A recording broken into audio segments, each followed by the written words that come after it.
नमस्कार दोस्तों, स्वागत करते हैं आपका आज हमारे चैनल में। और आज के डिस्कशन में हम शामिल करेंगे एक आर्टिकल है the nature of dissent in the Indian judiciary. इसके बारे में डिस्कस करेंगे। तो इसमें मेन पॉइंट ये है कि जो भारतीय जुडिशरी है या भारतीय न्याय व्यवस्था है, उसमें बात की जा रही है कि जब जजमेंट आता है और उसमें अगर 3 या 3 से अधिक जज शामिल होते हैं, तो कई बार ऐसा देखा जाता है कि जो जजमेंट होता है वो आपका कुछ लोग पक्ष में होता है, कुछ लोग विपक्ष में होते हैं, और जो मेजॉरिटी जजमेंट होता है उसी को आपका कई बार जजमेंट मान लिया जाता है। लेकिन मानना यह है कि क्योंकि आप जानते हो कि अगर कोई भी सिंगल जज जो कि अपोजिट में है, तो उसकी बातों को भी तवज्जो दी जाती है। तो इसीलिए यहाँ पे लिखा गया है कि nature of dissent judgement. Dissent मतलब क्या हुआ कि ये माइनॉरिटी वाला जजमेंट होगा। जैसे आप केशवानंद भारती केस देख लें, तो उसमें 6 जज जो थे वो आपका फेवर में नहीं थे, और 7 जज जो थे वो आपका फेवर में थे। तो 7:6 के मेजॉरिटी के बेसिस पे वो आपका जजमेंट जो है वो डिक्लेयर किया गया था। तो उसको हम पढ़ेंगे, इसको कंपेयर करने की कोशिश करेंगे किससे, आपका अमेरिका के जो जुडिशरी है उससे। तो मैं पूरी बातें पढ़ के नहीं बताऊंगा, मैं बस आपको ब्रीफ आइडिया देना चाहता हूँ कि इसमें लिखा क्या हुआ है। तो जैसे यहाँ पे स्टार्टिंग में आप देखोगे तो लिखा हुआ है कि अगर हम बात करें जुडिशरी की, तो यूएस में जो है, अमेरिका में अगर बात करें, तो वहाँ पे जुडिशरी में अपॉइंटमेंट जो होता है अलग अलग सरकारों के द्वारा किया जाता है। तो हमें देखने को मिलता है कि जो जजमेंट होता है उसमें कहीं ना कहीं एक इंक्लिनेशन होता है जो पार्टी उसमें सत्ता में होती है। ठीक है। तो उसके कुछ एग्जांपल्स दिए गए, जैसे उन्होंने बताया है कि ग्लॉसिप वर्सेस ग्रॉस 2015 का केस था, जिसमें कैपिटल पनिशमेंट की बात थी। ठीक है। तो उसे इंग्लिश अमेंडमेंट के हिसाब से बिल ऑफ राइट जो है उसमें जो प्रोविजन है उसके आधार पर बताया गया था। ये है अमेरिका के, इसको आप पढ़ सकते हो। लेकिन अगर बात करेंगे तो इंडियन केस में, तो हम देखेंगे कि जो डिसेंट होता है, मतलब जो विरोध होता है या आप कह सकते हैं माइनॉरिटी डिसीजन होता है, वो कई बेसिस पे होता है। तो इंडियन जुडिशरी में देखिए, यहाँ पे लिखा हुआ है, जैसे आप देखिए, इसको मैं आपको हाईलाइट करके बताता हूँ कि इंडियन जुडिशरी के केस में ये यहाँ पे ये आपका जो वेरिएशन होता है जजमेंट में, वो आपका पॉलिटिकल बेसिस पे भी हो सकता है, सोशल बेसिस पे हो सकता है, या फिर कई बार इंटेलेक्चुअल डिसएग्रीमेंट हो सकता है। ये आपका माइनॉरिटी जजमेंट की केस की बात बताया जा रहा है। लेकिन ध्यान आपको ये रखना है कि इस अमेरिकन केसेस में ज़्यादातर पॉलिटिकल डिसीजन ज़्यादा होता है, but in case of Indian इसमें आपका पॉलिटिकल डिसएग्रीमेंट हो सकता है, सोशल डिसएग्रीमेंट हो सकता है, या फिर इंटेलेक्चुअल बेसिस पे डिसएग्रीमेंट किया जा सकता है। ये दो पॉइंट हो गया यहाँ का। अब हम पॉलिटिकल डिसेंट के कुछ केसेस पढ़ते हैं। जैसे कि अमेरिका में है, अपॉइंटमेंट जो होता है वो आपका रूलिंग पार्टी करती है कई बार। यहाँ पे लिखा हुआ है ना कि अमेरिका में जो अपॉइंटमेंट है रूलिंग पार्टी करती है। ठीक है। लेकिन इंडियन केस में अगर बात करें तो कोलिजियम जो होता है, कोलिजियम आपका अगर जजेस केस पढ़ोगे तो उसमें आपका कोलिजियम को स्टैब्लिशमेंट होते हुए दिखाई देगा। तो कोलिजियम के बेसिस पे आपका जो सीनियर जज होते हैं वही लोग आपका सेलेक्ट करते हैं हाई कोर्ट और सुप्रीम कोर्ट के जजेस के अपॉइंटमेंट और उनके ट्रांसफर के बारे में। तो यहाँ पे डिसीजन जो होता है do not have the similar political under under tone. कहने का मतलब है कि यूएस में जिस तरीके से पॉलिटिकल इंक्लिनेशन के बेसिस पे जुडिशरी का अपॉइंटमेंट होता है, ऐसा इंडिया में नहीं होता, क्योंकि वो आपका सेपरेट है अपॉइंटमेंट का केस। इसमें एक केस दिया गया है कि कहाँ पे आपको डिसेंट जजमेंट देखने को मिलता है, या फिर जजमेंट में आपका डिसएग्रीमेंट देखने को मिलता है। तो एडीएम जबलपुर का केस इन्होंने आपकी व्याख्या की है यहाँ पे। एडीएम जबलपुर 1976 का केस था, जो कि 5 जजेस केस था, राइट। और 5 जजेस केस में यहाँ पे इन्फोर्समेंट करने की बात थी फंडामेंटल राइट को। और इसमें ये बताया गया था कि अगर मान लीजिए क्या उसको नेशनल इमरजेंसी के समय में, यहाँ पे लिखा हुआ है कि क्या नेशनल इमरजेंसी के समय में आर्टिकल 21 को आ, उसको सस्पेंड किया जा सकता है अंडर आर्टिकल 359, ये बात की गई थी। तो मेजॉरिटी जजमेंट तो आप सभी जानते हैं क्या हुआ था। ये था कि इसमें था कि the politically sound one at the time. ठीक है। लेकिन 4 जजेस एक तरफ से, लेकिन एच आर खन्ना की अगर बात करें तो उन्होंने पॉलिटिकल प्रेशर को झेला उस समय, और उन्होंने डिसेंटेड जजमेंट दिया था, मतलब कि वो मेजॉरिटी से अलग जजमेंट उन्होंने रखा था। और उन्होंने बोला था कि आर्टिकल 21 जो है वो आपका जो सस्पेंडेड है वो फंडामेंटल राइट्स का उल्लंघन है, और उसको मतलब नेशनल इमरजेंसी के टाइम पे भी आर्टिकल 21 को ख़त्म नहीं किया जाना चाहिए। ये उनकी बात थी, क्योंकि उन्होंने बोला था फंडामेंटल राइट 21 जो है वो आपका लाइफ एंड लिबर्टी की बात होती है। केवल जीवन जीना ही जीवन जीना नहीं होता, और डिग्निटी के साथ और लिबर्टी के साथ में जो लाइफ होता है उसी को लाइफ उन्होंने माना। तो इन्होंने वो बात रखी थी। अब बाद में आप देखेंगे कि जो फर्दर जजमेंट हुआ तो उसमें ये बात साबित भी हुई, बाद में इस चीज़ को तवज्जो भी दी गई कि जो जजमेंट है, जो फंडामेंटल राइट है आपका 21 के अंतर्गत, वो जो है वो ज़्यादा स्ट्रॉन्ग बेसिस होगा एज़ कम्पेयर टू, और उसको किसी भी सिचुएशन में कम नहीं किया जा सकता, या फिर डिसएडवांटेजियस बेसिस पे उसको डिक्लेयर नहीं किया जा सकता। एक तो ये बात हो गई।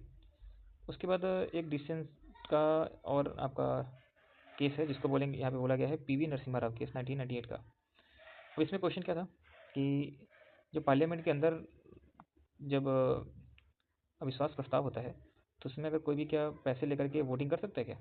और ये जो वोटिंग हो रही थी, चलो ठीक है कर दिया, तो आप जानते होंगे कि इसमें एक पार्लियामेंट्री प्रिविलेज की बात होती है। तो क्या ये पार्लियामेंट्री प्रिविलेज के अंतर्गत आएगा? और उस पार्लियामेंट्री प्रिविलेज की अगर बात करेंगे तो आप देखेंगे उसमें जुडिशरी जो है उसको मना किया जाता है या उसको दूर रखने की का प्रयास किया जाता है कि वो पार्लियामेंट के अंदर हुई कार्रवाई के में हस्तक्षेप नहीं कर सकता। तो क्या ये ठीक है? तो इसमें सभी ने माना कि ये जो इम्यूनिटी है वो मिलनी चाहिए, ताकि कोई भी सांसद है या फिर कोई जो सदस्य है वो खुल के बात रख सके। ठीक है, मेजोरिटी ने यही माना। लेकिन उसमें एक जस्टिस है जिनका नाम था एस सी अग्रवाल और ए एस आनंद, ये दो लोग थे जिन्होंने कहा कि ये ठीक नहीं है, और उनका मानना था कि इसमें हस्तक्षेप जुडिशरी को करना चाहिए। तो इसमें जो डिसेंट जजमेंट था वो आपका यहाँ पे आने ये आया था। आगे उन्होंने बोला कि ये जो डिसेंट जजमेंट था बाद में उसको जो सीता सोरेन 2023 का केस था उसमें सुप्रीम कोर्ट ने ओवररूल किया। ठीक है, और इस इम्यूनिटी को एक्सपांडेड व्यू ऑफ इम्यूनिटी, और इम्यूनिटी को और एक्सपांड कर दिया था। ठीक है, और उसमें माना कि नहीं, अगर इस तरह का केस है तो सुप्रीम कोर्ट सुन सकती है। डिसेंट के ये तो जो मैंने अभी बातें की इसको आप ध्यान से देखो। तो मैंने ये बताया कि किस तरीके से डिसएग्रीमेंट होता है। यहाँ पे मैं आपको फिर से याद दिलाना चाहूँगा कि हम बात क्या कर रहे हैं, कि किस तरीके से डिसएग्रीमेंट इंडियन जुडिशरी में होता है। तो इंडियन जुडिशरी में 3 पॉइंट है, खास खास तरीके से आप समझिएगा। एक तो पॉलिटिकल डिसेंट डिसेंट हो सकता है, पॉलिटिकल डिसएग्रीमेंट बोलिए थोड़ी देर के लिए। और दूसरा डिसएग्रीमेंट सोशल बेसिस पे हो सकता है। और लास्ट का जो डिसएग्रीमेंट मैं बात करूँगा वो आपका इंटेलेक्चुअल बेसिस पे होगा, ये थर्ड वन होगा। फर्स्ट वन मैंने डिस्कस कर लिया, अब हम सेकंड डिस्कस करेंगे, उसके बाद थर्ड करेंगे। तो सोशल बेसिस पे डिसएग्रीमेंट कैसे होता है? तो इसमें एक केस का मैं नाम याद दिलाऊंगा, जो है आपका शायरा बानो केस 2017 का, जिसमें सुप्रीम कोर्ट ने ट्रिपल तलाक को, जो कि आपका डाइवोर्स का एक फॉर्म था, तरीका था, सुन्नी सेक्ट इन इस्लाम में, शिया सुन्नी आप जानते होंगे। तो सुन्नी सेक्ट इस्लाम में ट्रिपल तलाक जो दिया जाता था उसको, उसकी कॉन्स्टिट्यूशनैलिटी को चैलेंज किया गया था शायरा बानो केस में। और उसमें आप देखोगे कि उसमें ट्रिपल तलाक को असंवैधानिक घोषित कर दिया गया था। ठीक है, लेकिन इसमें आप ध्यान दोगे कि दो लोग जो थे, जे एस खेहर, मैं हो सकता है नाम गलत पढ़ूँ तो माफ़ी चाहूँगा, और दूसरा आपका अब्दुल नज़ीर, ये दो जो जस्टिस थे उन्होंने अपना विरोध दर्ज कराया था, या फिर वो डिसएग्री कर रहे थे मेजॉरिटी जजमेंट से। कैसे डिसएग्री कर रहे थे, उनका क्यों ऐसा क्यों माना था? उनका माना था कि ये जो स्टेप डाउन किया गया है ट्रिपल तलाक, वो वायलेशन है right of life of Muslim women. कैसे? उन्होंने कहा कि ये वायलेट कर रहा है मुस्लिम वुमेन के राइट को। कैसे कर रहा है ये देखते हैं। इन दोनों जजेस ने रीजन दिया कि ट्रिपल तलाक जो है was the integral part of Sunni personal law and not violating the constitutional right. ठीक है, उसके बाद उन्होंने एक और बात बोली कि it was not for the court to determine the its constitutionality. उन्होंने बोला कि क्योंकि ये रिलीजियस फ्रीडम है, और उसका बेसिक्स बेसिक बेसिक्स ऑफ किसी भी रिलीजन का है, इसलिए इसकी कॉन्स्टिट्यूशनैलिटी को डिटरमाइन करने का जो राइट है वो कोर्ट के पास नहीं है। Since it is only the legislature that can be, उन्होंने बोला कि केवल अगर इसको बदलना ही है तो इसको संसद के द्वारा या के उसके अंतर्गत, और जो फंडामेंटल राइट का ध्यान रखते हुए ही इसको बदला जाना चाहिए। चलिए, एक तो ये हो गया। अब अगले केस की तरफ आते हैं। तो एक केस था आपका आयशा शिफा केस। ठीक है, इसमें आपका discordant understanding of the religion, this case did not have the dissent but have two separate opinions. अब देखिए यहाँ पे जो आयशा शिफा केस है उसमें आपका कोई डिसेंट जजमेंट तो नहीं था, लेकिन इसमें दो सेपरेट ओपिनियन दर्ज किए गए। इसमें कहा गया the question was weather the state could prohibit the Muslim woman from wearing the हिजाब। आपने बड़ा चर्चित मुद्दा सुना होगा, हिजाब वाला। उसी का अगर ना कहें कि ये इसका नाम क्या है केस का, तो यही है। जो नाम में मैं गलतियाँ कर रहा हूँ बोलने में तो उसको आप समझ लीजिए, क्योंकि मेरा बैकग्राउंड हिंदी मीडियम रहा है। तो the question was whether the state could prohibit the Muslim girl from wearing the hijab in the school enforcing the universal dress code. अब हिजाब का मुद्दा था कि क्या मुस्लिम गर्ल को हिजाब पहनने से यूनिवर्सल ड्रेस कोड के आधार पर रोका जा सकता है क्या? तो जस्टिस जो आपका हेमंत गुप्ता थे, उनका व्यू ये था कि जो that the secularism permitted the state to do so since religion was a private affair. उनका मानना था, उन्होंने कहा कि हाँ, जो सरकार है या संस्था है वो आपका हिजाब पहनने से रोक सकती है। किस बेसिस पे? यूनिफॉर्म ड्रेस कोड के बेसिस पे। उन्होंने तर्क क्या दिया? उन्होंने तर्क ये दिया कि क्योंकि जो हमारा देश है वो, यहाँ पे उन्होंने बोला कि सेकुलरिज्म को फॉलो करता है। आप ये भी जानते होंगे कि सेकुलरिज्म को हमने बाद में प्रियम्बल में ऐड भी किया था, और नहीं भी ऐड किया था उसके पहले भी सेकुलरिज्म के जो फीचर्स हैं या फिर कैरेक्टरिस्टिक्स हैं वो दिखाई देते हैं।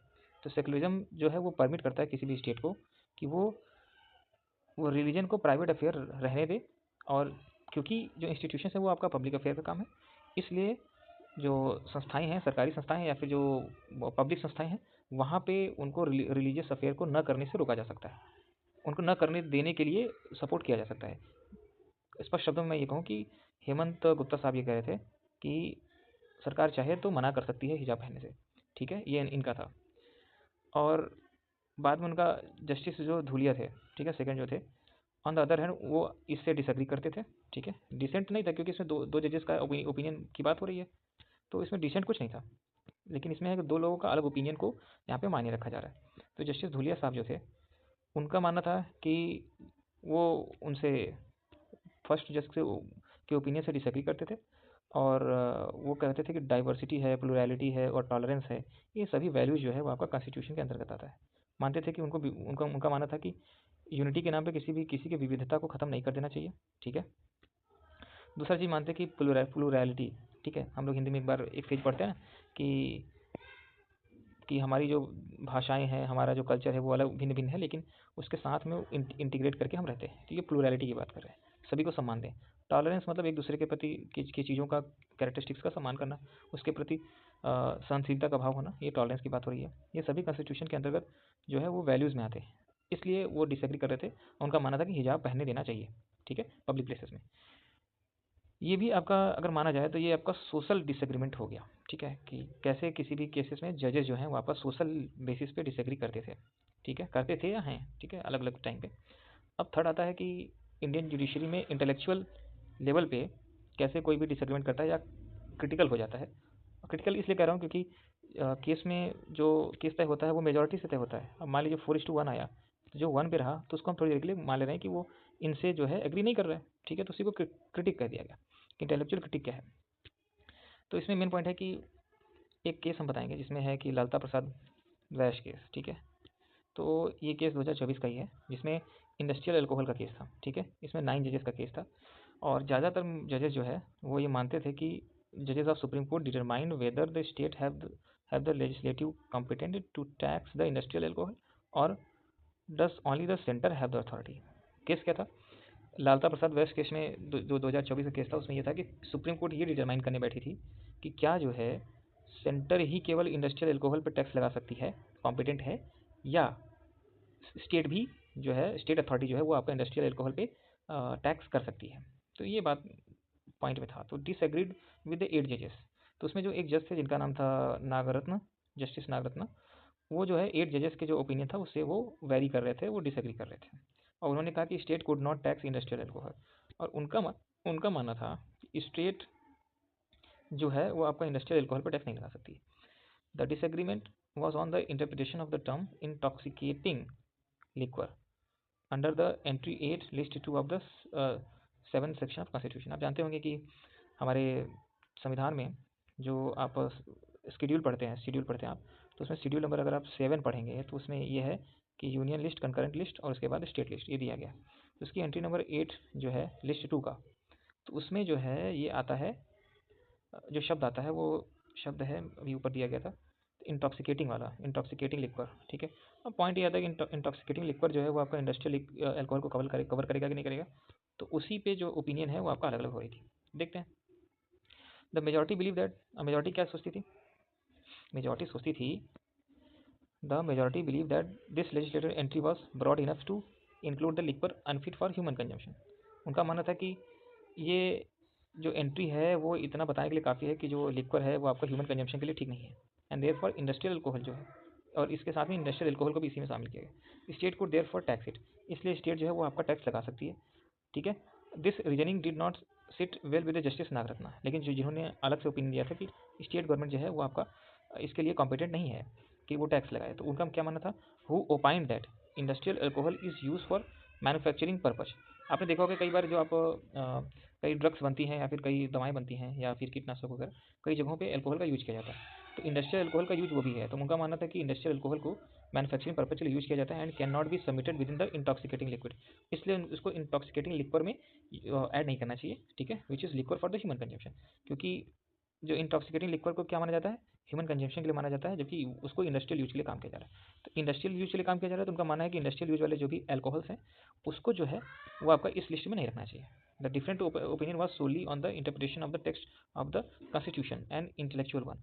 इसमें इंटेलेक्चुअल बेसिस पे ये है, ये इसको डिफर किया गया। तो अब शॉर्टकट में बताऊं तो इसका ब्रीफ क्या निकला। ब्रीफ ये निकला कि हमने जो आज का जो केस देखा उसमें सिंपल कहानी ये थी, किस तरीके से जो डिसेंट जजमेंट होता है या फिर जो ऐसे जजमेंट जो कि माइनॉरिटी जजमेंट होते हैं, कई बार वो हमारी दिशा धारा तय करते हैं या फिर वो आर्गुमेंट आगे चल करके बहुत ही ज़रूरी साबित हो सकता है।